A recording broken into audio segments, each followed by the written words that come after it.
الله.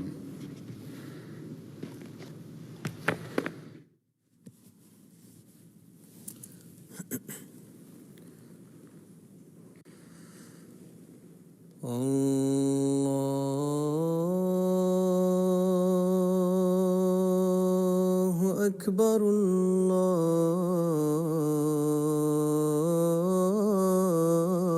الله أكبر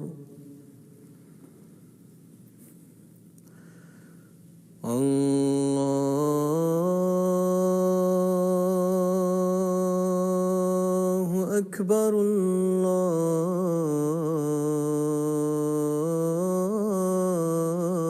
الله أكبر أشهد أن لا إله إلا الله أشهد أن لا إله إلا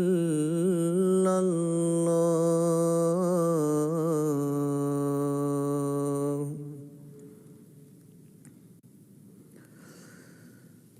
أشهد أن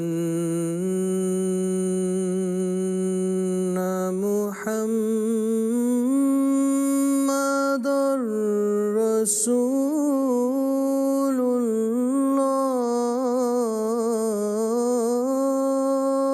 الله أشهد أن محمدًا رسول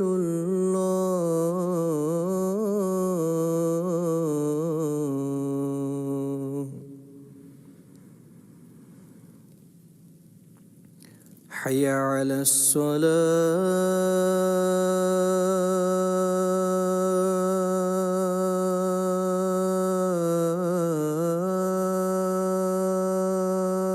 الصلاة حي على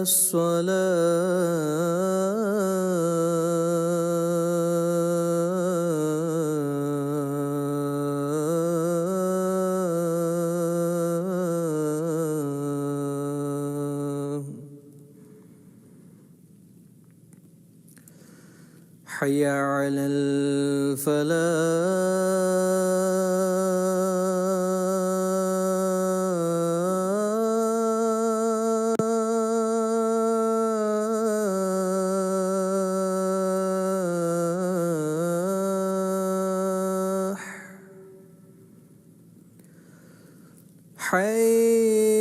حي على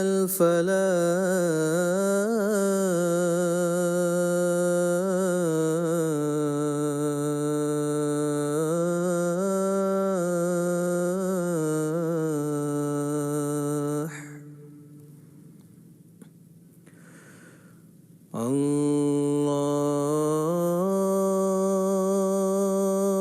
الله أكبر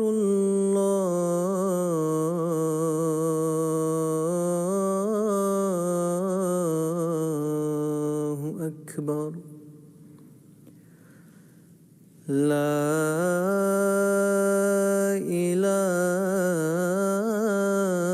إله إلا الله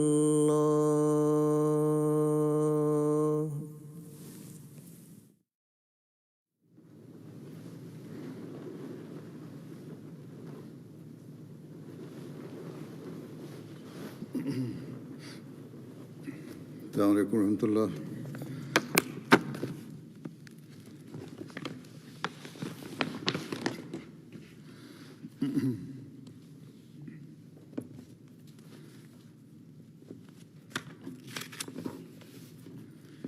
أشهد أن لا إله إلا الله وحده لا شريك له وأشهد أن محمدًا عبده ورسوله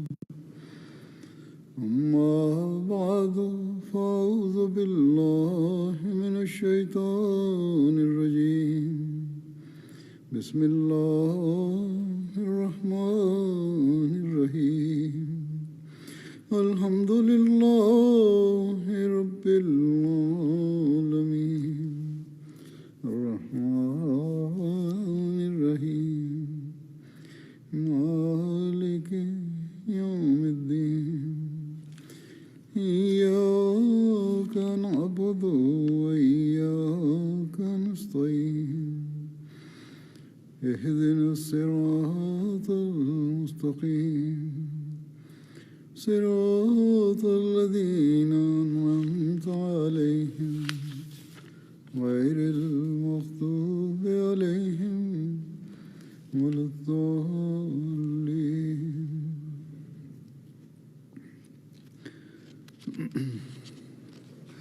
حضرت عمر رضی اللہ عنہ کا ذکر چل رہا تھا.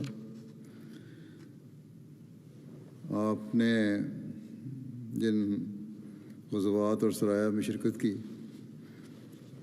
اس کے بارے میں کچھ بیان کرتا ہوں. حضرت عمر بن خطاب بدر، احد اور خندق سمیت تمام غزوات میں رسول کریم صلی اللہ علیہ وسلم کے ساتھ شریک ہوئے. اس کے علاوہ متعدد سرایہ میں بھی شریک ہوئے، جن میں سے بعض سرایہ کے آپ امیر بھی تھے. غزوہ بدر کے لیے روانگی کے وقت صحابہ کے اونٹوں کی تعداد جو ان کے پاس تھے 70 تھی، اس لیے ایک ایک اونٹ 3 آدمیوں کے لیے مقرر کرنا پڑا اور ہر ایک باری باری سوار ہوتا تھا. حضرت ابوبکر، حضرت عمر اور حضرت عبد الرحمن بن عوف ایک اونٹ پر باری باری سوار ہوتے تھے.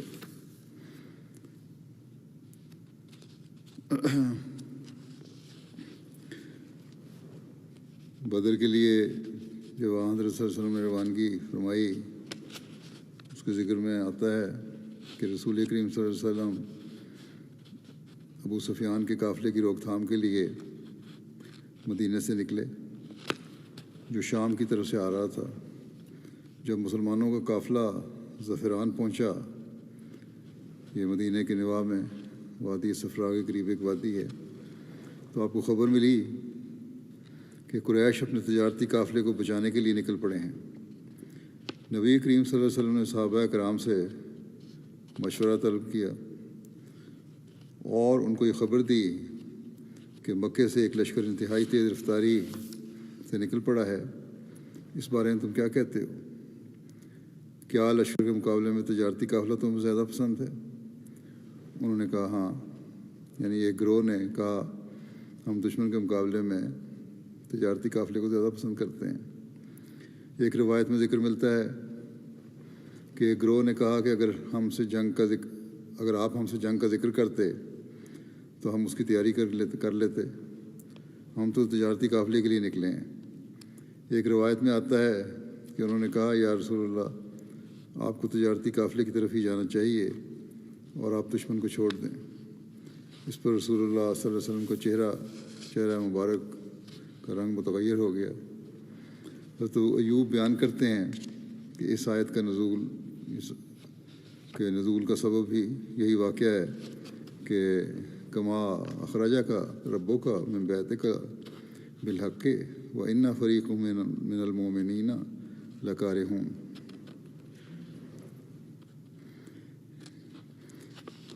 کہ جیسے تیرے رب نے تجھے حق کے ساتھ تیرے گھر سے نکالا تھا، حالانکہ مومنوں میں سے ایک گروہ سے یقیناً ناپسند کرتا تھا.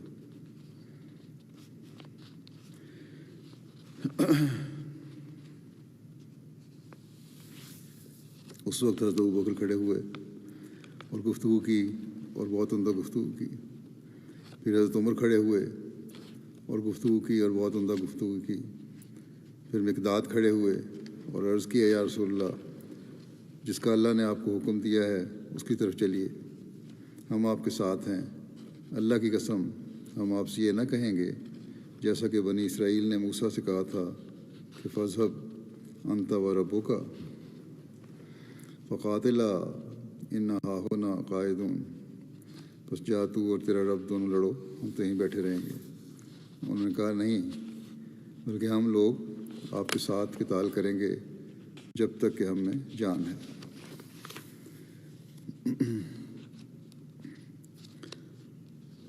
حضرت ابن عباس بیان کرتے ہیں کہ جب انہوں نے قیدیوں کو پکڑا، یعنی بدر کے موقع پر مسلمانوں نے قیدیوں کو پکڑا، تو رسول اللہ صلی اللہ علیہ وسلم نے حضرت ابوبکر اور حضرت عمر سے فرمایا ان قیدیوں کے بارے میں تمہاری کیا رائے ہے؟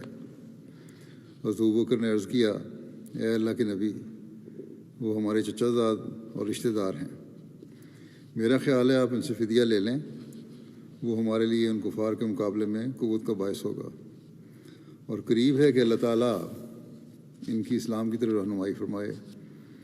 رسول اللہ صلی اللہ علیہ وسلم نے فرمایا اے ابن خطاب، تمہاری کیا رائے ہے؟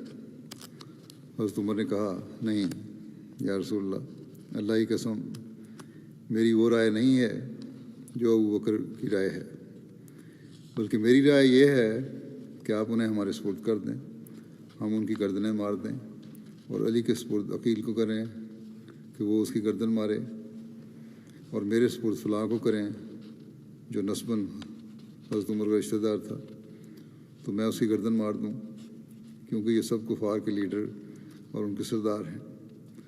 رسول اللہ صلی اللہ علیہ وسلم نے حضرت ابوبکر کی بات کو ترجیح دی۔ حضرت عمر کہتے ہیں کہ میری بات کو ترجیح نہ دی۔ اگلے دن میں آیا تو رسول اللہ صلی اللہ علیہ وسلم اور حضرت ابوبکر بیٹھے رو رہے تھے۔ میں نے عرض کیا یا رسول اللہ، مجھے بتائیے کس چیز نے آپ کو اور آپ کے ساتھی کو رلایا ہے؟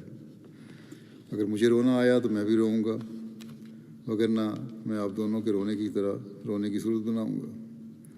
رسول اللہ صلی اللہ علیہ وسلم نے فرمایا میرے رونے کی وجہ یہ ہے جو تمہارے ساتھیوں نے میرے سامنے ان سے فدیہ لینے کی تجویز پیش کی تھی، میرے سامنے ان کا عذاب اس درخت سے زیادہ قریب ہے پیش کیا گیا ہے جو درخت اللہ کے نزدیک کے نبی صلی اللہ علیہ وسلم کے قریب ہی تھا، اور اللہ تعالیٰ نے یہ آیت نازل فرمائی ما کان لنبی ان یکون لہ اسریٰ حتی یثخن فی الارض، یعنی کسی نبی کے لیے جائز نہیں کہ زمین میں خون ریز جنگ کے بغیر قیدی بنائے، اور پھر جو اگلی دو آیتیں چھوڑ کے یہ ہے یہاں فَكُلُوا مِمَّا غَنِمْتُمْ حَلَالًا طَيِّبًا، یعنی بس جو مال غنیمت تم حاصل کرو اس میں سے حلال اور پاکیزہ کھاؤ۔ بس اللہ نے ان کے لیے غنیمتیں جائز کر دیں۔ یہ مسلم کی روایت ہے، صحیح مسلم کی۔ اس حدیث کے شروع کے الفاظ جو ہیں کہ آن حضرت صلی اللہ علیہ وسلم اور حضرت ابوبکر رو رہے تھے، اور پھر آگے جو قرآنی آیات کے الفاظ ہیں ان میں جو مضمون بیان ہوا ہے وہ اس روایت کو مبہم سے کر دیتا ہے، واضح نہیں کرتا، بات واضح نہیں ہوتی۔ بہرحال اس روایت کو صحیح سمجھ کے اکثر کتب تاریخ کے اور سیرت میں مفسرین نے بیان کیا ہے کہ اللہ تعالیٰ نے گویا جنگ بدر کے قیدیوں سے فدیہ لینے والے فیصلے پر ناراضگی کا اظہار فرمایا اور حضرت عمر کی رائے کو پسند فرمایا۔ حضرت عمر کی سیرت اور سوانے لکھنے والے جب ایک الگ باب باندھتے ہیں کہ حضرت عمر کی رائے پر کون کون سی قرآن احکام نازل ہوئے، تو ان میں سے ایک یہ بھی درج کیا جاتا ہے کہ جنگ بدر کے قیدیوں کے بارے میں حضرت عمر کی رائے کو اللہ تعالیٰ نے ترجیح دی۔ لیکن یہ مبہم ہے، جیسا کہ میں نے کہا واضح نہیں ہوتا، بلکہ لگتا ہے کہ سیرت نگاروں اور مفسرین سے اس کو سمجھنے میں غلطی لگی ہے۔ بہرحال حضرت مسلم موعود رضی اللہ عنہ نے اس کو جو بیان فرمایا ہے وہ آپ کے ایک غیر مطبوعہ تفسیری نوٹس میں سے ایک نوٹ میں ہے، جو ان روایات کی تردید کرتا ہے، اور یہ حضرت مسلم موعود کی جو وضاحت ہے وہی صحیح لگتی ہے۔ بلا وجہ حضرت عمر کے مقام کو اونچا کرنے کے لیے انہوں نے یہ لگتا ہے کہ روایت بنا دی یا اس کو غلط سمجھا گیا۔ بہرحال حضرت مسلم موعود فرماتے ہیں کہ آیت سورہ انفال کی آیت نمبر 2 کی تفسیر کرتے ہوئے کہ اسلام سے پہلے عرب میں رواج تھا، اور لکھتے ہیں کہ افسوس ہے کہ دنیا کے بعض حصوں میں اب تک یہ چلا آتا ہے کہ اگر جنگ نہ بھی ہو اور لڑائی نہ بھی ہو تب بھی قیدی پکڑ لیتے ہیں اور ان کو غلام بنا لیتے تھے۔ یہ آیت اس کبھی رسم کو منسوخ کرتی ہے اور صاف صاف الفاظ میں حکم دیتی ہے کہ صرف جنگ کی حالت میں اور لڑائی کے بعد ہی دشمن کے آدمی قیدی بنائے جا سکتے ہیں، اور اگر لڑائی نہ ہو رہی ہو تو کسی آدمی کو قیدی بنانا جائز نہیں۔ اس آیت کی بڑی غلط تفسیر کی گئی ہے۔ کہتے ہیں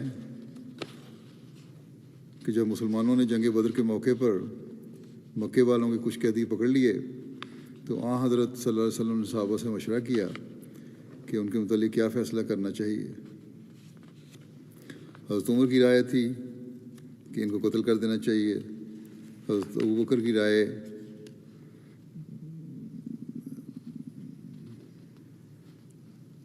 رائے تھی کہ فدیہ لے کر چھوڑ دینا چاہیے۔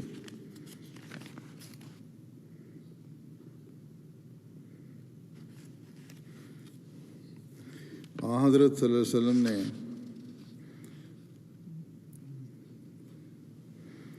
ابوبکر کی رائے کو پسند فرمایا، اور یہ 68 آیت ہے سورہ انفال کی جس میں یہ ہے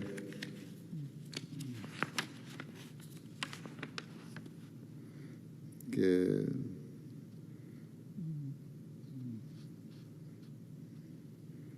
کسی نبی کے لیے جائز نہیں کہ زمین میں خون ریز جنگ کرے۔ ما کان للنبی ان یکون لہ اسریٰ حتیٰ یثخن فی الارض۔ دوبارہ حضرت مسلم موعود فرماتے ہیں اسی کی وضاحت کرتے ہوئے، اس میں تو جو رائے لی گئی تھی حضرت ابوبکر کی رائے مختلف تھی، حضرت عمر کی رائے مختلف تھی، اور حضرت صلی اللہ علیہ وسلم نے حضرت ابوبکر کی رائے کو پسند فرمایا اور فدیہ لے کر قیدیوں کو چھوڑ دیا۔ لیکن کہتے ہیں کہ جب یہ آیت نازل ہوئی تو گویا خدا نے حضرت صلی اللہ علیہ وسلم کے فعل کو ناپسند فرمایا، قیدیوں کو قتل کر دینا چاہیے تھا اور فدیہ نہیں لینا چاہیے تھا۔ یہ طبری کی تفسیر میں ہے۔ بس مسلم لکھتے ہیں مگر یہ تفسیر غلط ہے۔ اول اس وقت تک خدا نے کوئی ایسا حکم نازل نہیں کیا تھا کہ قیدیوں کو فدیہ لے کر نہ چھوڑا جائے، اس لیے فدیہ قبول کرنے پر حضرت صلی اللہ علیہ وسلم پر کوئی الزام نہیں آ سکتا تھا۔ دوم، اس سے پیشتر حضرت صلی اللہ علیہ وسلم نے نخلا کے مقام پر 2 آدمیوں سے فدیہ لے کر ان کو چھوڑ دیا تھا، اور خدا نے آپ کے اس فعل کو ناپسند نہیں فرمایا تھا۔ سوئم، صرف 2 آیتیں اور آگے چل کر خدا مسلمانوں کو اجازت دیتا ہے کہ مال غنیمت سے جو کچھ تم کو ملے اسے کھاؤ، وہ حلال اور طیب ہے۔ یہ بات کسی کے وہم میں بھی نہیں آ سکتی کہ حضرت صلی اللہ علیہ وسلم کے فدیہ لینے کو خدا ناپسند کرے اور اس طرح جو روپیہ حاصل ہو اس کو حلال اور طیب فرمائے۔ اس لیے یہ تفسیر ہی غلط ہے، اور صحیح تفسیر یہی ہے کہ اس آیت میں ایک عام اصول مقرر فرما دیا ہے کہ قیدی اسی صورت میں پکڑے جا سکتے ہیں کہ باقاعدہ جنگ ہو اور دشمن کو کاری ضربیں لگا کر مغلوب کر دیا گیا ہو۔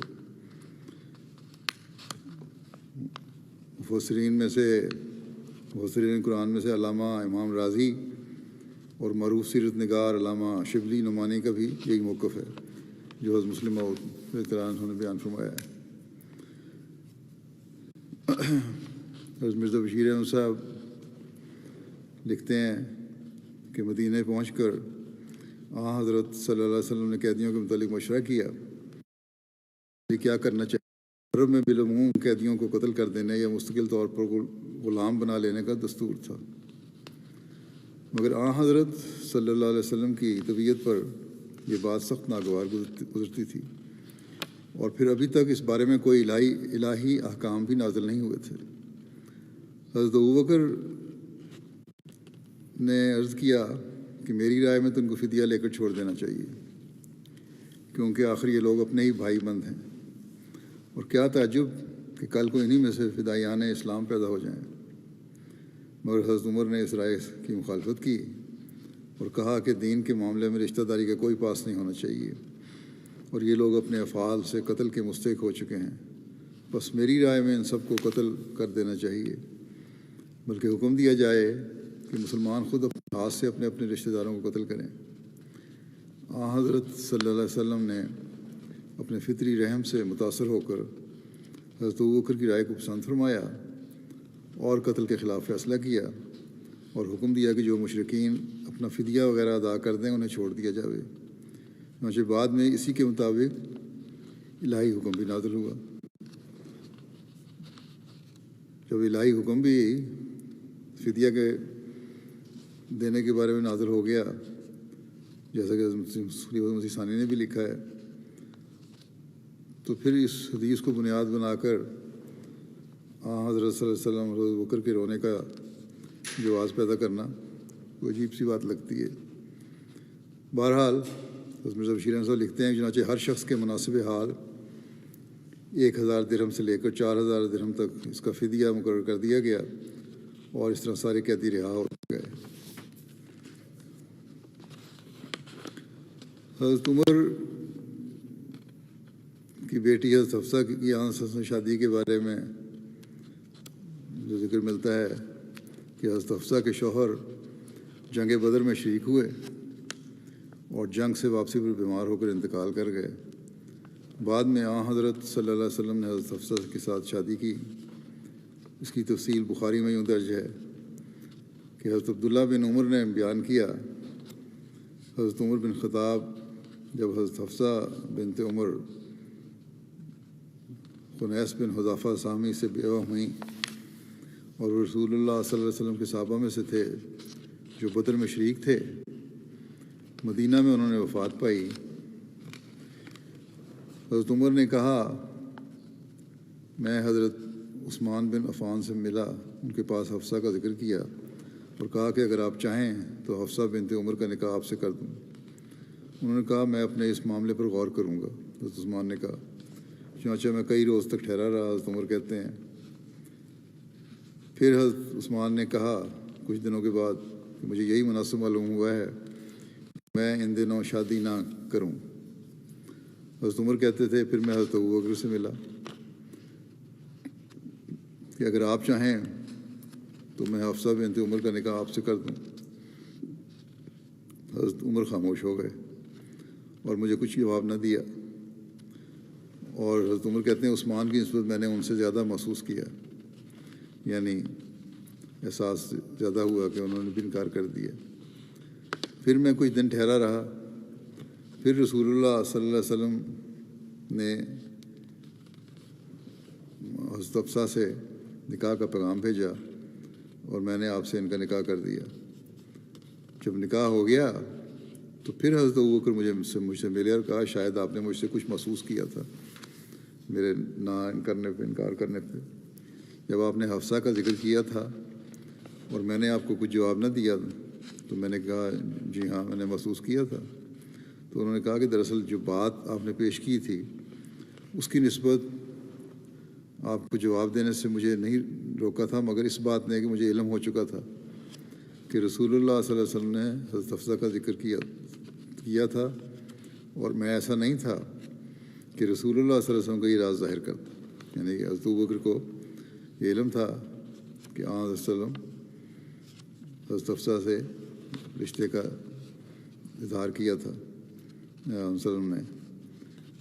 تو کہتے ہیں میں یہ راز تھا وسلم کا، اس کو ظاہر نہیں کر سکتا تھا، اور اگر حضرت صلی اللہ علیہ وسلم اسے ترک کر دیتے تو میں ضرور تمہارے اس رشتے کو قبول کر لیتا۔ یہ حضرت ابوبکر نے جواب دیا۔ اس واقعہ کی تفصیل کچھ سیرۃ خاتم النبیین میں بھی حضرت مرزا بشیر احمد صاحب نے لکھی ہے۔ کہتے ہیں کہ حضرت عمر بن خطاب کی ایک صاحبزادی تھیں جن کا نام حفصہ تھا۔ وہ خنیس بن حذافہ کے عقد میں تھیں، جو ایک مخلص صحابی تھے اور جنگ بدر میں شریک ہوئے تھے۔ بدر کے بعد مدینہ واپس آنے پر خنیس بیمار ہو گئے اور اس بیماری سے جانبر نہ ہو سکے۔ ان کی وفات کے کچھ عرصے بعد حضرت عمر کو حفصہ کے نکاح ثانی کا فکر دامنگیر ہوا۔ اس وقت حفصہ کی عمر 20 سال سے اوپر تھی۔ حضرت عمر نے اپنی فطرتی سادگی میں خود عثمان بن عفان سے مل کر ان سے ذکر کیا کہ میری لڑکی حفصہ اب بیوہ ہے، آپ اگر پسند کریں تو اس کے ساتھ شادی کر لیں، مگر حضرت عثمان نے ٹال دیا۔ اس کے بعد حضرت عمر نے حضرت ابوبکر سے ذکر کیا، لیکن حضرت ابوبکر نے بھی خاموشی اختیار کی اور کوئی جواب نہ دیا۔ اس پر حضرت عمر کو بہت ملال ہوا اور انہوں نے اسی ملال کی حالت میں حضرت صلی اللہ علیہ وسلم کی خدمت میں حاضر ہو کر آپ سے ساری سرگزشت عرض کر دی۔ آپ نے فرمایا، عمر کچھ فکر نہ کرو، خدا کو منظور ہوا تو حفصہ کو عثمان و ابوبکر کی نسبت بہتر خامند مل جائے گا، اور عثمان کو حفصہ کی نسبت بہتر بیوی ملے گی۔ یہ آپ نے اس لیے فرمایا کہ آپ حفصہ کے ساتھ شادی کر لینے اور اپنی لڑکی ام کلثوم حضرت عثمان کے ساتھ بیاہ کر دینے کا ارادہ کر چکے تھے، جس سے حضرت ابوبکر اور حضرت عثمان دونوں کو اطلاع تھی، اور اس لیے انہوں نے حضرت عمر کی تجویز کو ٹال دیا تھا۔ اس کے کچھ عرصے بعد حضرت صلی اللہ علیہ وسلم نے حضرت عثمان سے اپنی صاحبزادی ام کلثوم کی شادی فرما دی، اور اس کے بعد آپ نے خود اپنی طرف سے حضرت عمر کو حفصہ کے لیے پیغام بھیجا۔ حضرت عمر کو اس سے بڑھ کر اور کیا چاہیے تھا؟ انہوں نے نہایت خوشی سے رشتے قبول کیے اور شعبان 3 ہجری میں حضرت حفصہ حضرت صلی اللہ علیہ وسلم کے نکاح میں آ کر حرم نبوی میں داخل ہو گئی۔ جب یہ رشتہ ہو گیا تو حضرت ابوبکر نے حضرت عمر سے کہا کہ شاید آپ کے دل میں میری طرف سے کوئی ملال ہو۔ بات یہ ہے کہ مجھے رسول اللہ صلی اللہ علیہ وسلم کے ارادے سے اطلاع تھی، لیکن میں آپ کی اجازت کے بغیر آپ کے راز کو ظاہر نہیں کر سکتا تھا۔ ہاں، اگر آپ کا ارادہ نہ ہوتا تو میں بڑی خوشی سے حفصہ سے شادی کر لیتا۔ حفصہ کے نکاح میں ایک تو یہ خاص مصلحت تھی کہ حضرت عمر کی صاحبزادی تھیں، جو گویا حضرت ابوبکر کے بعد تمام صحابہ میں افضل ترین سمجھے جاتے تھے، اور حضرت صلی اللہ علیہ وسلم کے مقربین میں خاص میں سے تھے۔ بس آپس کے تعلقات کو زیادہ مضبوط کرنے اور حضرت عمر اور حفصہ کے اس صدمہ کی تلافی کرنے کے واسطے جو خنیس بن حذافہ کی بے وقت موت سے ان کو پہنچا تھا، حضرت صلی اللہ علیہ وسلم نے مناسب سمجھا کہ حفصہ سے خود شادی فرما لیں، اور دوسری عام مصلحت یہ مد نظر تھی کہ حضرت صلی اللہ علیہ وسلم کی جتنی زیادہ بیویاں ہوں گی، اتنی عورتوں میں جو بنی نوع انسان کا نصف حصہ بلکہ بعض جہاز سے نصف بہتر حصہ ہیں، دعوت و تبلیغ اور تعلیم کا کام زیادہ وسیع پیمانے پر اور زیادہ آسانی سے اور زیادہ خوبی کے ساتھ ہو سکے گا۔ غزوہ احد کے بارے میں لکھا ہے عمر کے حوالے سے، غزوہ احد کے موقع پر جب خالد بن ولید نے مسلمانوں پر حملہ کیا تو مسلمان اس اچانک حملے سے سنبھل نہ سکے۔ اس کو تفصیل حضرت مرزا بشیر احمد صاحب نے یوں لکھی ہے کہ قریش کے لشکر نے قریباً چاروں طرف سے گھیرا ڈال رکھا تھا اور اپنے پے در پے حملوں سے ہر آن دباتا چلا آتا تھا۔ اس پر بھی مسلمان شاید تھوڑی دیر بعد سنبھل جاتے، مگر غضب یہ ہوا کہ قریش کے ایک بہادر سپاہی عبداللہ بن قمیہ نے مسلمانوں کے علم بردار مصعب بن عمیر پر حملہ کیا، جنہوں نے جھنڈا اٹھایا تھا، اور اپنی تلوار کے وار سے ان کا دائیں بازو کاٹ گرایا۔ مصعب نے فوراً دوسرے ہاتھ میں جھنڈا تھام لیا اور اپنے قمیہ کے مقابلے کے لیے آگے بڑھے، مگر اس نے دوسرے وار میں ان کا دوسرا ہاتھ بھی قلم کر دیا۔ اس پر مصعب نے اپنے دونوں کٹے ہوئے ہاتھوں کو جوڑ کر گرتے ہوئے اسلامی جھنڈے کو سنبھالنے کی کوشش کی اور اسے چھاتی سے چمٹا لیا، جس پر اپنے قمیہ نے ان پر تیسرا وار کیا اور اب کی دفعہ مصعب شہید ہو کر گر گئے۔ جھنڈا تو کسی دوسرے مسلمان نے فوراً آگے بڑھ کر تھام لیا، مگر چونکہ مصعب کا ڈیل ڈول حضرت صلی اللہ علیہ وسلم سے ملتا تھا، ابن کمیہ نے سمجھا کہ میں نے محمد صلی اللہ علیہ وسلم کو مار لیا، یا یہ بھی ممکن ہے کہ اس کی طرف سے یہ تجویز میں شرارت اور دھوکہ دہی کے خیال سے ہو۔ بہرحال اس نے مصعب کو شہید ہو کر گرنے پر شور مچا دیا کہ میں نے محمد صلی اللہ علیہ وسلم کو مار لیا۔ اس خبر سے مسلمانوں کے رہے سہے اوسان بھی جاتے رہے اور ان کی جمعیت بالکل منتشر ہو گئی۔ بہت سے صحابی سراسیمہ ہو کر میدان سے بھاگ نکلے۔ اس وقت مسلمان 3 حصوں میں منقسم تھے۔ ایک گروہ وہ تھا جو حضرت صلی اللہ علیہ وسلم کی شہادت کی خبر سن کر میدان سے بھاگ گیا تھا، مگر یہ گروہ سب سے تھوڑا تھا، لیکن جیسا کہ قرآن شریف میں ذکر آتا ہے، اس وقت کے خاص حالات اور ان لوگوں کے دلی ایمان اور اخلاص کو مد نظر رکھتے ہوئے اللہ تعالیٰ نے انہیں معاف فرما دیا۔ دوسرا گروہ جو تھا، اس گروہ میں وہ لوگ تھے جو بھاگے تو نہیں، مگر حضرت صلی اللہ علیہ وسلم کی شہادت کی خبر سن کر یا تو ہمت ہار بیٹھے تھے اور یا اب لڑنے کو بیکار سمجھتے تھے، اور اس لیے میدان سے ایک طرف ہٹ کر سرنگوں ہو کر بیٹھ گئے تھے۔ اور تیسرا گروہ وہ تھا جو برابر لڑ رہا تھا۔ ان میں سے کچھ تو وہ لوگ تھے جو حضرت صلی اللہ علیہ وسلم کے ارد گرد جمع تھے اور بے نظیر جانثاری کے جوہر دکھا رہے تھے، اور اکثر وہ تھے جو میدان جنگ میں منتشر طور پر لڑ رہے تھے۔ ان لوگوں اور نیز گروہ ثانی کے لوگوں کو جوں حضرت صلی اللہ علیہ وسلم کی زندہ موجود ہونے کا پتہ لگتا جاتا تھا، یہ لوگ دیوانوں کی طرح لڑتے پھرتے آپ کے ارد گرد جمع ہوتے جاتے تھے۔ بہرحال اس وقت نہایت خطرناک لڑائی ہو رہی تھی اور مسلمانوں کے واسطے ایک سخت ابتلاء اور امتحان کا وقت تھا۔ اور جیسا کہ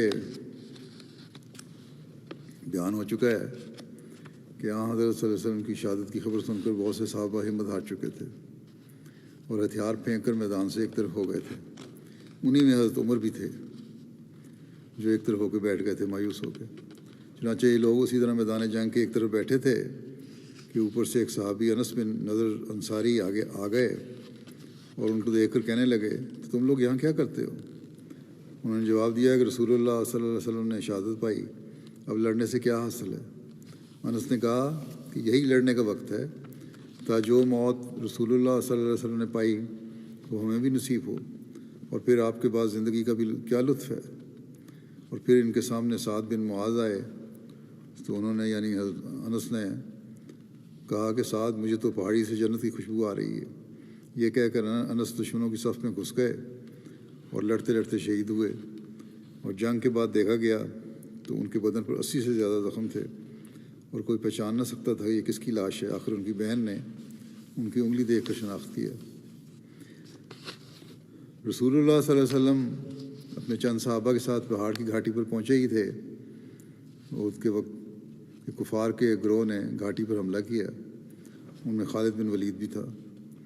حضور صلی اللہ علیہ وسلم نے اس وقت دعا کی کہ اللہم انہ لا ینبغی لہم ان یغلونا، اے اللہ یہ لوگ ہمارے پاس نہ پہنچ سکیں۔ اس پر حضرت عمر بن خطاب نے چند مہاجرین کے ساتھ ان مشرکین کا مقابلہ کیا اور مارتے مارتے ان کو بھگا دیا۔ حضرت مرزا بشیر احمد صاحب لکھتے ہیں کہ ابو سفیان اپنے چند ساتھیوں کے ساتھ لے کر اس درے کی طرف بڑھا جہاں مسلمان جمع تھے، اور اس کے قریب کھڑے ہو کر پکار کر بولا کہ مسلمانوں، کیا تم میں محمد ہے؟ حضرت صلی اللہ علیہ وسلم نے ارشاد فرمایا کوئی جواب نہ دے۔ چنانچہ سب صحابہ خاموش رہے۔ پھر اس نے ابو بکر و عمر کا پوچھا، مگر اس پر بھی آپ کے ارشاد کے ماتحت کسی نے جواب نہ دیا، جس پر اس نے بلند آواز سے فخر کے لہجہ میں کہا یہ سب لوگ مارے گئے ہیں، کیونکہ اگر وہ زندہ ہوتے تو جواب دیتے۔ اس وقت حضرت عمر سے نہ رہا گیا اور بے اختیار ہو کر بولے اے عدو اللہ، تو جھوٹ کہتا ہے، ہم سب زندہ ہیں اور خدا ہمارے ہاتھوں سے تمہیں ذلیل کرے گا۔ ابو سفیان نے حضرت عمر کی آواز پہچان کر کہا کہ عمر سچ سچ بتاؤ، کیا محمد زندہ ہے؟ حضرت عمر نے کہا کہ ہاں خدا کے فضل سے وہ زندہ ہیں اور تمہاری یہ باتیں سن رہے ہیں۔ ابو سفیان نے کسی قدر دھیمی آواز میں کہا تو پھر ابن کمیہ نے جھوٹ کہا ہے، کیونکہ میں تمہیں اس سے زیادہ سچا سمجھتا ہوں۔ اس کے بعد ابو سفیان نے نہایت بلند آواز سے پکار کے کہا، اولو حبل، یعنی اے حبل، تیری شان بلند ہو۔ صحابہ حضرت صلی اللہ علیہ وسلم کے ارشاد کا خیال کر کے خاموش رہے، مگر حضرت صلی اللہ علیہ وسلم جو اپنے نام پر تو خاموش رہنے کا حکم دیتے تھے، اب خدا تعالیٰ کے مقابلے میں بت کا نام آنے پر بےتاب ہو گئے اور فرمایا کہ تم جواب کیوں نہیں دیتے؟ صحابہ نے عرض کیا کہ یا رسول اللہ کیا جواب دیں؟ آپ نے فرمایا، کہو اللہ اعلیٰ و اجل، یعنی بلندی اور بزرگی صرف اللہ تعالیٰ کو حاصل ہے۔ ابو سفیان نے کہا، لنا العزیٰ ولا عزیٰ لکم، ہمارے ساتھ عزیٰ ہے اور تمہارے ساتھ عزیٰ نہیں ہے۔ حضرت صلی اللہ علیہ وسلم صحابہ سے فرمایا، کہو اللہ مولانا ولا مولا لکم، عزیٰ کیا چیز ہے؟ ہمارے ساتھ اللہ ہمارا مددگار ہے اور تمہارے ساتھ کوئی مددگار نہیں۔ اس کے بعد ابو سفیان نے کہا کہ لڑائی ایک ڈول کی طرح ہوتی ہے جو کبھی چڑھتا اور کبھی گرتا ہے، بس یہ دن بدر کے دن کا بدلہ سمجھو، اور تم میدان جنگ میں ایسی لاشیں پاؤ گے جن کے ساتھ مسلح کیا گیا ہے۔ میں نے اس کا حکم نہیں دیا، مگر جب مجھے اس کا علم ہوا تو مجھے اپنے آدمیوں کا یہ فعل کچھ برا بھی نہیں لگا، اور ہمارے اور تمہارے درمیان آئندہ سال انہی ایام میں بدر کے مقام پر پھر جنگ کا وعدہ رہا۔ ایک صحابی نے حضرت صلی اللہ علیہ وسلم کی ہدایت کے متحد جواب دیا کہ بہت اچھا یہ وعدہ رہا۔ بہرحال یہ کہہ کر ابو سفیان اپنے ساتھیوں کو لے کر نیچے اتر گیا اور پھر قریش کا لشکر تھا مکہ کی طرف روانہ ہوا۔ جب رسول اللہ صلی اللہ علیہ وسلم غزوہ احد کے بعد مدینہ پہنچے، منافقین اور یہود خوشیاں منانے لگے اور مسلمانوں کو برا بھلا کہنے لگے، اور کہنے لگے کہ محمد صلی اللہ علیہ وسلم بادشاہت کے طلبگار ہے، اور آج تک کسی نبی نے اتنا نقصان نہیں اٹھایا جتنا انہوں نے اٹھایا۔ خود بھی زخمی ہوئے اور ان کے اصحاب بھی زخمی ہوئے، اور کہتے تھے کہ اگر تمہارے وہ لوگ جو قتل ہوئے ہمارے ساتھ رہتے تو کبھی قتل نہ ہوتے۔ حضرت عمر نے رسول اللہ صلی اللہ علیہ وسلم سے ان منافقین کے قتل کی اجازت چاہی کہ اس طرح جو باتیں کر رہے ہیں، تو آپ صلی اللہ علیہ وسلم نے فرمایا، کیا وہ اس شہادت کا اظہار نہیں کرتے کہ اللہ کے سوا کوئی معبود نہیں اور میں اللہ کا رسول ہوں؟ کلمہ تو پڑھتے ہیں نا یہ لوگ۔ اس پر حضرت عمر نے عرض کیا کہ کیوں نہیں، یہ تو کہتے ہیں، لیکن اللہ کے ساتھ منافقانہ باتیں بھی کر رہے ہیں۔ لیکن حضرت عمر نے کہا یہ اس لیے کہتے ہیں کہ تلوار کے خوف سے، بس ان کا معاملہ ظاہر ہو گیا ہے۔ اب جب ان کے دل کی باتیں نکل گئی ہیں اور اللہ نے ان کے کینوں کو ظاہر کر دیا ہے، تو پھر انتقام لینا چاہیے، ان سے سزا دینی چاہیے ان کو۔ آپ صلی اللہ علیہ وسلم نے فرمایا کہ مجھے اس کے قتل سے منع کیا گیا ہے جو اس شہادت کا اظہار کرے، مجھے اس کے قتل سے منع کیا گیا ہے جو اس شہادت کا اظہار کرے۔ جس نے یہ کلمہ پڑھ لیا، مجھے ایسے شخص کے قتل سے منع کیا گیا ہے۔ یہ ذکر انشاءاللہ آئندہ چلے گا، کچھ محرومین کا میں ذکر کرنا ہے اب، اس لیے یہاں ختم کرتا ہوں۔ لیکن اس سے پہلے میں دعا کے لیے بھی کہنا چاہتا ہوں۔ گزشتہ ہفتے ہی میں نے کہا تھا مظلوم فلسطینیوں کے لیے دعا کریں۔ گو کہ جنگ بندی ہو گئی ہے، لیکن تاریخ ہمیں یہی بتاتی ہے کہ کچھ عرصے کے بعد کہیں نہ کہیں سے کسی نہ کسی طریقے سے کسی نہ کسی بہانے سے دشمن ان فلسطینیوں کو ظلم کا نشانہ بناتے رہتے ہیں اور کوئی نہ کوئی وجہ بنتی جاتی ہے۔ اللہ تعالیٰ رحم فرمائے اور فلسطینیوں کے لیے بھی حقیقی آزادی میسر آئے۔ اللہ تعالیٰ ان کو ایسے لیڈر بھی عطا فرمائے جن میں عقل و فراست بھی ہو اور مضبوطی بھی ہو، جو اپنے بات کو کہنے اور اپنے حق لینے والے بھی ہوں۔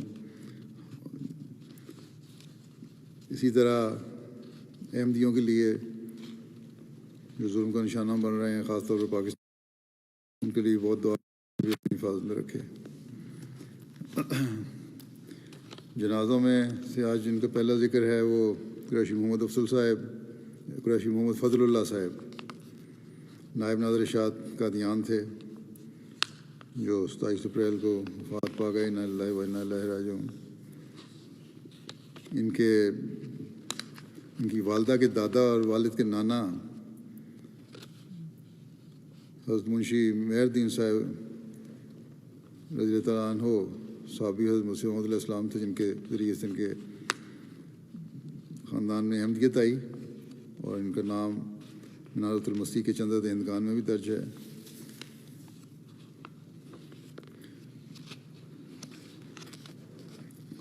فراغت کے بعد، جامعہ سے فراغت کے بعد قریشی صاحب نے 23 سال 5 ماہ جامعہ احمدیہ میں تدریس کا کام کیا، اور قرآن مجید، اردو کلام، صرف و نحو اور ادب عربی وغیرہ کے مضامین پڑھائے، اور کل عرصہ خدمت ان کا 37 سال 7 ماہ بنتا ہے۔ اللہ کے فضل سے مرحوم موسی تھے۔ عثمان خان میں اہلیہ اور ایک بیٹا اور 2 بیٹیاں ہیں۔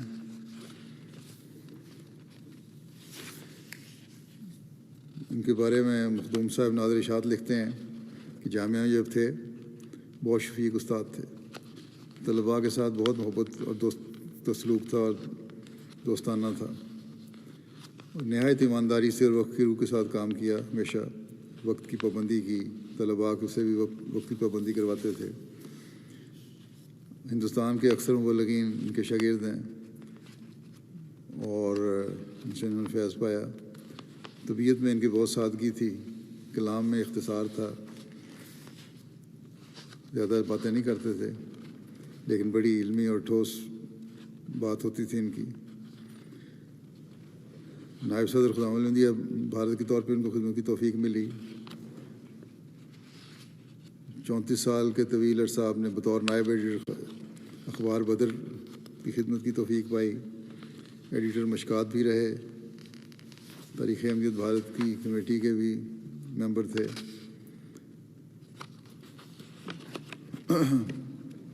جو کمپیوٹرائز ایڈیشن چھپا تھا روحانی خزائن کا، اس میں بعض انہوں نے پروف ریڈنگ کی غلطیاں نکال لیں، اس کے بعد پھر ان کی درستیاں کی گئیں ان کے کہنے پر۔ بڑی باریک بینی سے ہر چیز دیکھا کرتے تھے، پروف ریڈنگ کرتے تھے۔ حضرت اقدس مسیح موعود علیہ السلام کی بعض کتب جو علیحدہ علیحدہ شائع ہوئی ہیں، ان کی مکمل پروف ریڈنگ کی، خصوصاً براہین احمدیہ اور آریہ دھرم اور ست بچن وغیرہ۔ اور حضرت مسیح علیہ السلام کی جانب سے دیے گئے جو حوالہ جات تھے ان کتب میں، ان کے اصل ماخذ اور گرنتھوں اور ویدوں سے نہایت باریکی سے چیک کرتے ہوئے ایک ایک لفظ کے تلفظ اور ترجمہ میں جو فرق نظر آتا تھا اس کی نشاندہی کرتے تھے۔ ہر معاملے میں اپنی تحقیق کو کمال تک پہنچانے کا ان کی خاصیت تھی۔ اور آریہ دھرم اور ست بچن کے حوالہ جات کی تلاش اور جائزہ اور چیکنگ بڑی محنت سے کی انہوں نے۔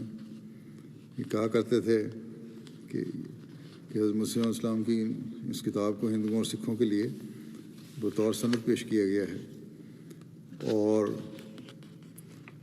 2 کتب ان دونوں مذاہب کے مقابل پر بہت اہمیت کے حامل ہیں، اس لیے بڑی باریکی سے ان کو چیک کرنا ہوگا اور حوالے درست کرنے ہوں گے۔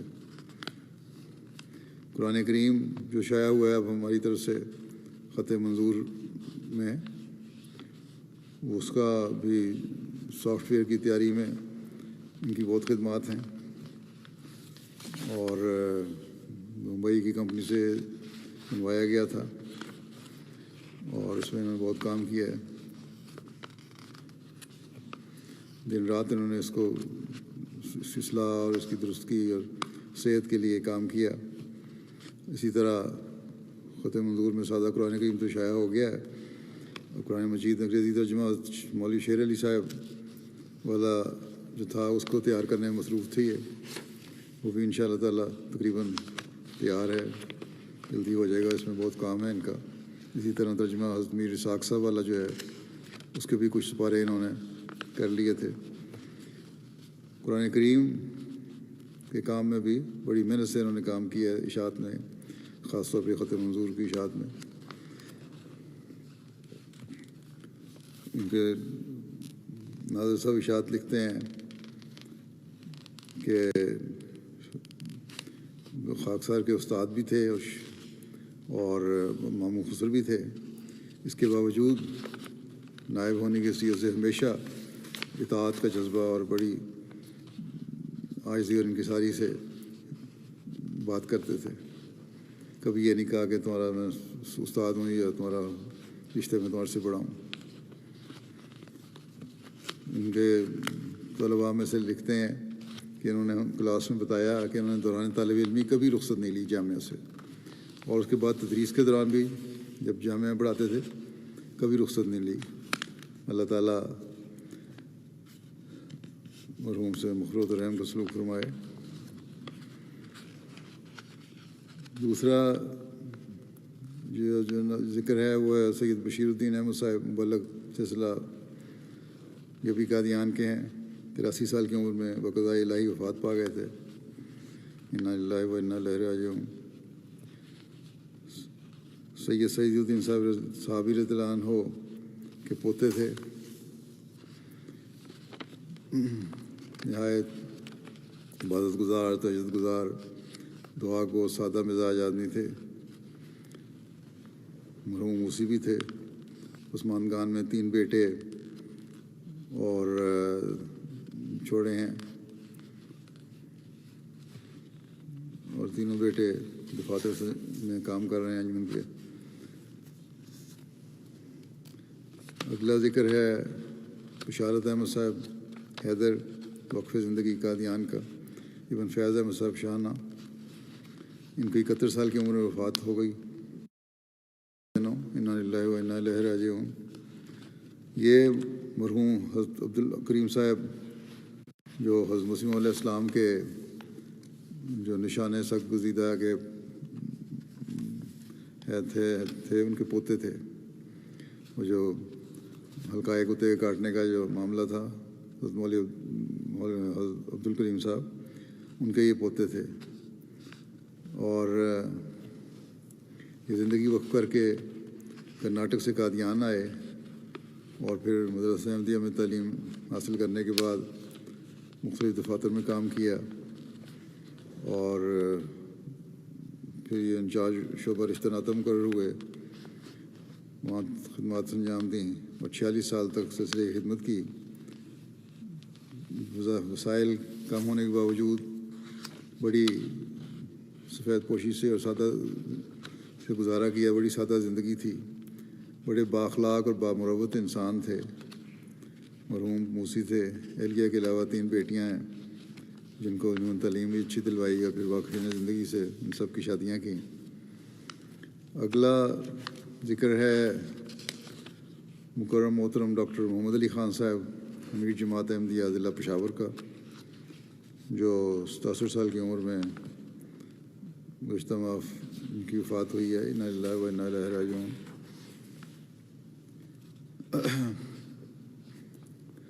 یہ انہوں نے خود بیعت کی تھی جب یہ FSC کے طالب علم تھے. وہاں ایک دن کہتے ہیں کہ میں اپنے تایا کی دکان تھی، وہاں بیٹھا ہوا تھا، تو ایک شخص آیا جو بڑا معزز تھا، اور جب چلا گیا تو تایا نے ان کو کہا کہ تم جانتے ہو یہ قادیانی تھا، اور قادیانی بہت اچھے لوگ ہوتے ہیں. تو یہ کہتے ہیں میرا جماعت سے پہلا تعارف تھا. پھر میڈیکل کالج میں ایک ان کلاس فیلو تھے جو احمدی تھے. انہوں نے حضرت عیسیٰ کے بارے میں ان سے پوچھا کہ کیا نظریہ ہے، تو انہوں نے زندہ مانتے ہوئے فوت شدہ. تو ڈاکٹر صاحب محمد علی صاحب نے کہا کہ میں تم کو فوت شدہ مانتا ہوں. اس پہ اس طالب علم کو، احمدی طالب علم کو خیال ہوا کہ پھر ان کو تبلیغ کرنی چاہیے. بہرحال انہوں نے پھر مشن ہاؤس لے گئے، وہاں تعارف کروایا جماعت کا. وہاں بشارت بشیر سندھی صاحب تھے مربی، اور وہ پتلون قمیض میں ان کو دیکھا تو متاثر ہوئے کہ مولوی بھی ہیں اور بڑے ماڈرن مولوی ہیں. بہرحال انہوں نے بشارت بشیر صاحب نے ان کو دعوت الامیر پڑھنے کے لیے دی، اور وہ کہتے ہیں میں نے پڑھی تو اسی دن ختم کرتے ہی مجھے یقین ہو گیا کہ احمدیت سچی ہے. 1973 میں انہوں نے بیعت کی، اور 1974 میں خلیفۃ المسیح ثالث نے ان کی بیعت منظور فرمائی. 1974 میں جب احمدی ہو گئے تو اس میں فسادات بھی شروع ہو گئے. اور مجمع کی صورت میں ان کو لوگوں نے پکڑ کے اپنے کالج سے لڑکوں نے کہا کہ احمدی سے انکار کرو. پتہ لگ گیا کہ احمدی ہے یا تمہیں شہید کر دیں گے، قتل کر دیں گے. بہرحال کالج کی انتظامیہ کچھ نہیں کر سکی. اس وقت کالج کے یونیورسٹی کے چانسلر تھے علی خان، باچا خان کے بیٹے. وہ وہاں آئے اور ان کو لوگوں سے چھڑوا کر لے گئے اپنے ساتھ، اور اپنے سواری میں، اور شہر سے باہر جا کے ان کو چھوڑ دیا.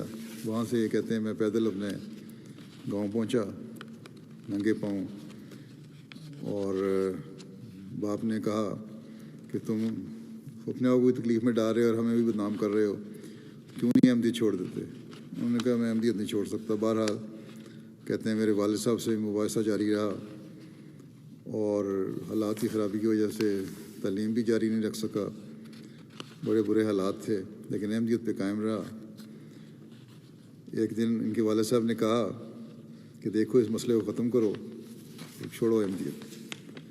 تو انہوں نے کہا کہ میرا ایک ہی حل ہے اس کا ختم کرنے کا، کہ جب آپ میرا کھانا بھجواتے ہیں اس میں زہر ملا دیں تاکہ میں مر جاؤں اور آپ کا مسئلہ حل ہو جائے. والد کو انہوں نے کہا کیونکہ میں حضرت مسیح موعود علیہ السلام اور آپ کی جماعت کو نہیں چھوڑ سکتا. اور اس کے بعد آپ کے والد صاحب نے کبھی پھر آپ کو نہیں کہا کہ احمدیت چھوڑ دو. والد صاحب کی ان کی وفات ہوئی ہے تو آپ ان کی وفات پر گئے مگر نماز جنازہ نہیں پڑھی. لوگوں نے کہا کہ قبائلی روایات کے بڑا خلاف ہے اور بڑی نفرت کا اظہار کیا، کیسا بیٹا ہے وہ آپ کا جنازہ نہیں پڑھا. تو انہوں نے کہا کہ میرے لیے حضرت مسیح موعود علیہ السلام زیادہ اہمیت رکھتے ہیں، باقی سب بعد میں. اسی طرح ان کی والدہ نے ان کو بہت برا سلوک کیا. انہوں نے کہا تم میرے بیٹے نہیں ہو، اور ہر چیز سے ان کو جائیداد وغیرہ سے آگ کر دیا. تو انہوں نے پھر اس کے بعد گاؤں نہیں گئے اپنے، لیکن والدہ کی مدد کرتے رہے. اور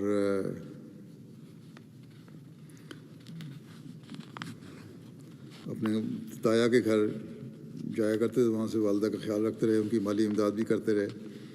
وہ بھی جو فوت ہوئی ہیں تو ان کے جنازہ بھی نہیں پڑھا. اس طرح انہوں نے اپنے ایک چھوٹے بھائی کو بھی احمدی کر لیا تھا، انہوں نے بھی جنازہ نہیں پڑھا. اور دونوں اس پر پھر لوگوں نے اعتراض کیا یہ کیسے بیٹے ہیں، پر انہوں نے یہی کہا کہ یہ جہاں تک جماعت کی غیرت کا سوال ہے، یہ لوگ کیونکہ گالیاں دیتے رہے حضرت مسیح علیہ السلام کو، اس لیے جنازہ نہیں پڑھ سکتے ہم. غیر معمولی غیرت دکھائی انہوں نے. 27 سال انہوں نے فوج میں خدمت کی، لیفٹیننٹ کرنل کے عہدے سے ریٹائر ہوئے، ڈاکٹر تھے. ریٹائرمنٹ پر ان کو صدارتی تمغہ امتیاز ملٹری بھی ملا. اس کے بعد یہ نصیر ٹیچنگ ہاسپٹل پشاور میں اسسٹنٹ پروفیسر کے طور پر کام کرتے رہے، اور ہیڈ آف ڈپارٹمنٹ شعبہ سائیکالوجی بھی رہے. 32 سال کی عمر میں ان کو تسلیم مسیح رابع نے سرحد اور ضلع پشاور اور پشاور جماعت کا امیر مقرر فرمایا تھا. 1985 میں ان کو وقف دید کے بورڈ آف ڈائریکٹر میں تعینات کر دیا. تاحیات اسی پوزیشن میں رہے، ممبر رہے بورڈ آف ڈائریکٹرز کے وقف دید کے. اسی لیے فضل فاؤنڈیشن اور طاہر فاؤنڈیشن اور اسٹینڈنگ شورا کے بھی ممبر تھے. ان کے چھوٹے بھائی ہیں کرنل ایوب صاحب، ان کا میں نے ذکر کیا، انہوں نے بھی احمدیت قبول کر لی. اور شمس الدین خان صاحب امیر صوبہ سرحد کی صاحبزادی سے ان کی شادی ہوئی تھی. ان کے پسماندگان میں ایک بیٹا اہلیہ، ایک بیٹا اور 3 بیٹیاں ہیں. بیٹا جو ہے وقف نو میں ہے اور آج کل ہیومینٹی فرسٹ کے زیر انتظام تنزانیہ میں خدمت انجام دے رہے ہیں.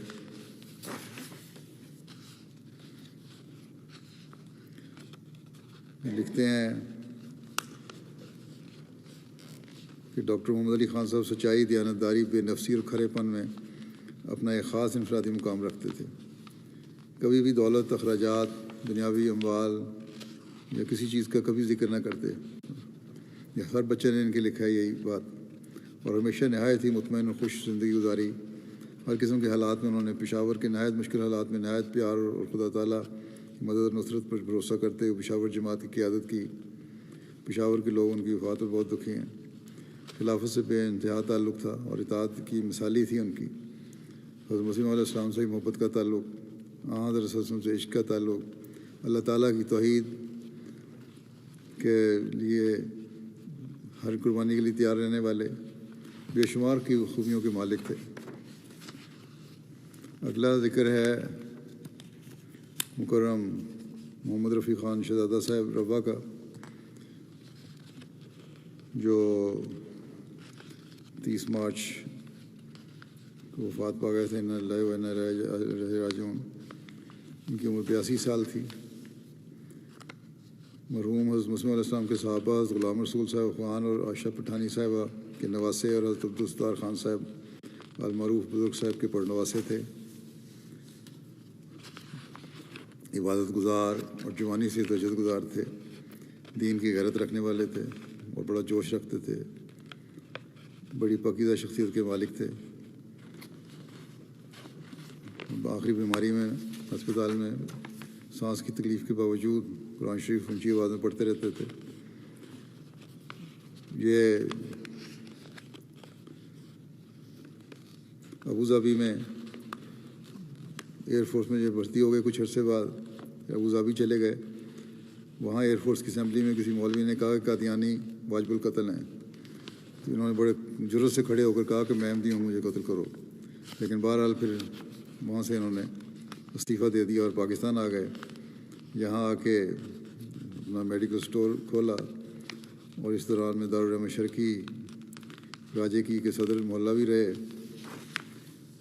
اسی طرح MTA کے پروگرام پشتو مذاکرہ کی کم و بیش 50 قسطوں میں شرکت کی۔ محلے کے ہر شخص کے ساتھ ان کے نہایت شفقت بھرا اور پدرانہ سلوک تھا۔ لوگوں کی خاموش مالی مدد کیا کرتے تھے۔ موسی تھے۔ اہلیہ کے علاوہ 2 بیٹے اور 4 بیٹیاں چھوڑی ہیں۔ دوسرا اگلا ذکر ہے ایاز یونس صاحب آسٹریلیا کا۔ ان کی 24 مارچ کو آسٹریلیا کے اسٹیٹ نیو ساؤتھ ویلز میں سیلابی پانی میں ڈوب جانے کی وجہ سے وفات ہوئی۔ انا للہ و انا الیہ راجعون۔ بڑے خدمت کرنے والے خادم تھے، اور صدر صاحب کو نے کہا کہ آپ کو کسی کام کی بھی ضرورت ہو تو مجھے جب بھی حکم کریں گے میں حاضر ہوں گا۔ ہمیشہ ہر وقت خدمت کے لیے حاضر رہنے والے تھے، اور ہر ایک کو کہا ہوا تھا کہ میرے گھر کے دروازے کھلے ہیں، جب بھی ضرورت ہو مدد کی آ جاؤ۔ ہر ایک کی بڑھ چڑھ کے مدد کرنے والے تھے۔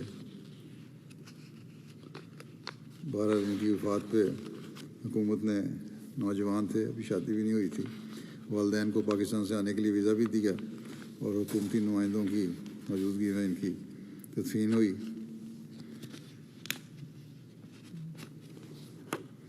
اگلا ذکر ہے میاں طاہر احمد صاحب ابن میاں قربان حسین صاحب کا، جو سابق کارکن تھے وکالت مالا ثالث ربا کے، اور ادریس احمد صاحب یہاں کے جو ہمارے اسلام آباد میں انجینئر ہیں پروجیکٹ کے، ان کے والد تھے۔ 77 سال کی عمر میں ان کی وفات ہوئی ہے۔ انا للہ و انا الیہ راجعون۔ جماعت میں، مقامی جماعت میں سیکرٹری تربیت تھے، نائب صدر اور زعیم انصار اللہ کے طور پر خدمت بھی چلاتے رہے۔ تہجد گزار اور نوافل کی ادائیگی کرنے والے، قرآن مجید کی باقاعدہ تلاوت کرنے والے تھے۔ موسی تھے۔ عثمان گان میں اہلیہ کے علاوہ 2 بیٹیاں اور 3 بیٹے چھوڑے ہیں۔ اگلا ذکر ہے رفیق آفتاب صاحب UK کا، جو فاروق آفتاب صاحب کے والد تھے۔ ان کی بھی اپریل میں گزشتہ مہینے وفات ہوئی 63 سال کی عمر میں. انا للہ و انا الیہ راجعون. فاروق صاحب لکھتے ہیں کہ میرے والد بہت خوبیوں کے مالک تھے، عاجز، شریف النفس، ہر ایک کے ساتھ میل ملاپ رکھنے والے، خوش مزاج اور قابل احترام خوش مزاج تھے، لوگوں کا احترام کرنے والے، مہمان نواز.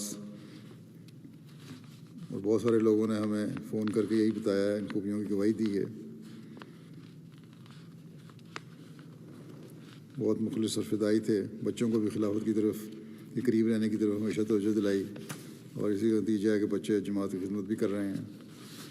اگلا ذکر ہے محترمہ زرینہ اختر صاحبہ اہلیہ مرزا نصیر احمد صاحب، چٹھی مسیح جامعہ احمدیہ یو کے استاد ہیں ان کا، جو گزشتہ مہینے وفات پا گئیں. انا للہ و انا الیہ راجعون. یہ بھی صحابہ کی اولاد میں سے تھیں، اور بڑی صابر شاکر اپنے والدین اور ساس اور سسر سب کی انہوں نے خدمت کا حق ادا کیا. واقف زندگی خامد کے ساتھ وفا اور قناعت سے گزارا کیا. گھانا میں رہیں تو بڑے برے حالات کے باوجود، معاشی حالات کے، بڑے صبر اور شکر سے بچوں کے ساتھ گزارا کیا. انہوں نے کبھی شکوہ نہیں لائیں منہ پہ. مرحومہ موسیاں تھیں، ان کے ایک بیٹے واقف زندگی ہیں، MTA میں کام کر رہے ہیں، مرزا توقیر احمد. اگلا جنازہ ہے حافظ محمد اکرم صاحب کا، جو اسی مہینے طاہر ہاٹ میں 80 سال کی عمر میں وفات پا گئے. انا للہ و انا الیہ راجعون.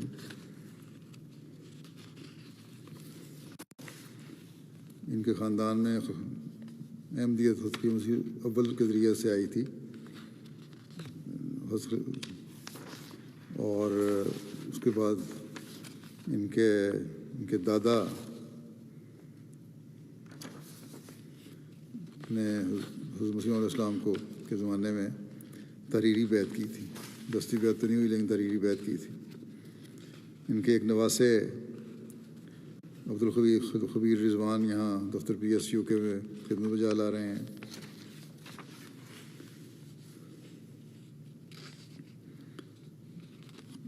انہوں نے بھی جماعت کی خدمت کے لیے اپنے آپ کو پیش کیا، اور تصدیق کے لیے جب محمد احمد صاحب مظہر جو سابق امیر تھے ضلع فیصل آباد کے پاس گئے، تو انہوں نے کہا آپ کے دین کی خدمت کرنی ہے، آپ یہاں میرے پاس دین کی خدمت کریں. اور وہاں پھر بحیثیت کارکن فیصل آباد جماعت میں انہوں نے ساری عمر گزاری، اور ہمیشہ دین کو دنیا پر مقدم کیا. اب کیا کو وقت سمجھا.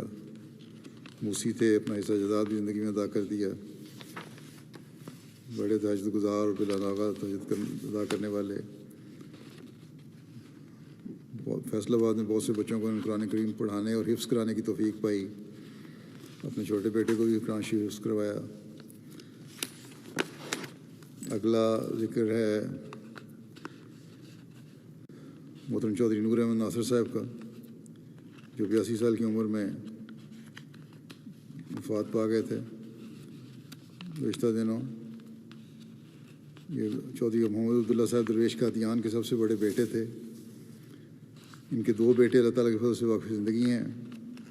ایک تو ہمارے لائبیریا کے اسکول میں پرنسپل ہیں، اور دوسرے منصور احمد ناصر جو ہیں وہ پرنسپل ہیں، اور مسرور احمد مظفر گھانا میں بطور مبلغ خدمت کی توفیق پا رہے ہیں. اور یہ دونوں بیٹے میدان عمل میں ہونے کی وجہ سے اپنے باپ کی جنازے میں شامل نہیں ہوئے تھے، مرحوم موسی تھے. اگلا جنازہ ہے مکرم محمود احمد منہاس صاحب ابن حکیم عبید اللہ منہاس صاحب کا، جو 75 سال کی عمر میں وفات پا گئے گزشتہ ماہ. انا للہ و انا الیہ راجعون. ان کے ایک بیٹے مبلغ ہیں راشد محمود منہاس. وہ کہتے ہیں مرحوم ایک درویش صفت انسان تھے، بے شمار خوبیوں کے مالک تھے، باقاعدگی سے تہجد ادا کرنے والے، خلافت کی شدائی، غریبوں اور بے قصوں کی مدد کرنے کے لیے ہر وقت تیار تھے. ان کے یہ بیٹے بھی گھانا میں میدان عمل میں ہونے کی وجہ سے جنازے میں شامل نہیں ہوئے. اسی طرح ایک دوسرے بیٹے ملیشیا میں ہونے کی وجہ سے شامل نہیں ہوئے. ان سب کو اللہ تعالیٰ صبر اور حوصلہ عطا فرمائے. ان مرحومین کی اولادوں کو، ان کے لوائقین کو اور ان سب کے درجات بلند فرمائے، مغفرت و رحم کا سلوک فرمائے۔ جمعہ کی نماز کے بعد ان کی نماز جنازہ ادا کروں گا انشاءاللہ۔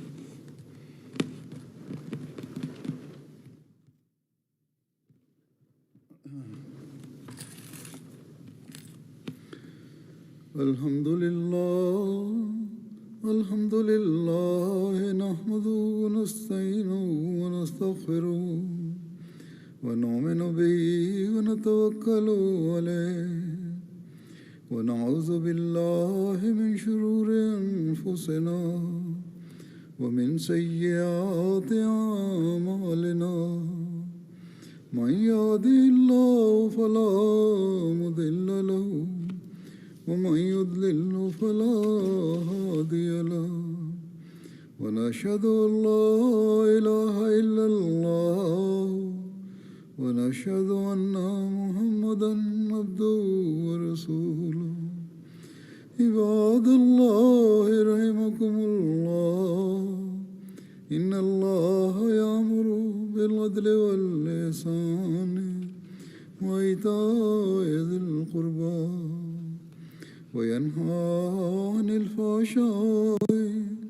والمنكر والبغي يعظكم لعلكم تذكرون اذكروا الله يذكركم وادعوه يستجب لكم ولذكر الله أكبر۔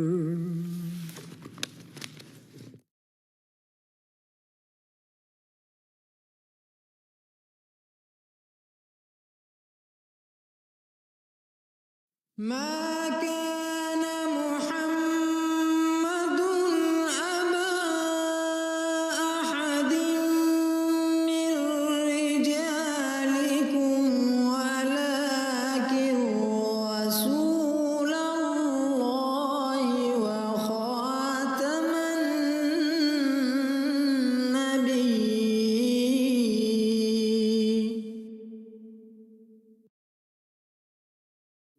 ربنا لا تجعلنا مع القوم الظالمين۔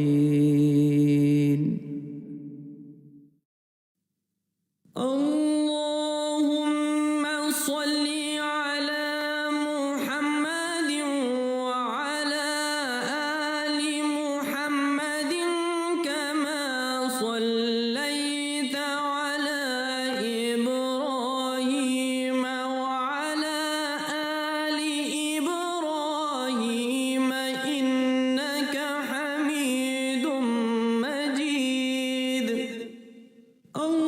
اللهم بارك على محمد وعلى آل محمد كما باركت على إبراهيم وعلى آل إبراهيم إنك حميد مجيد۔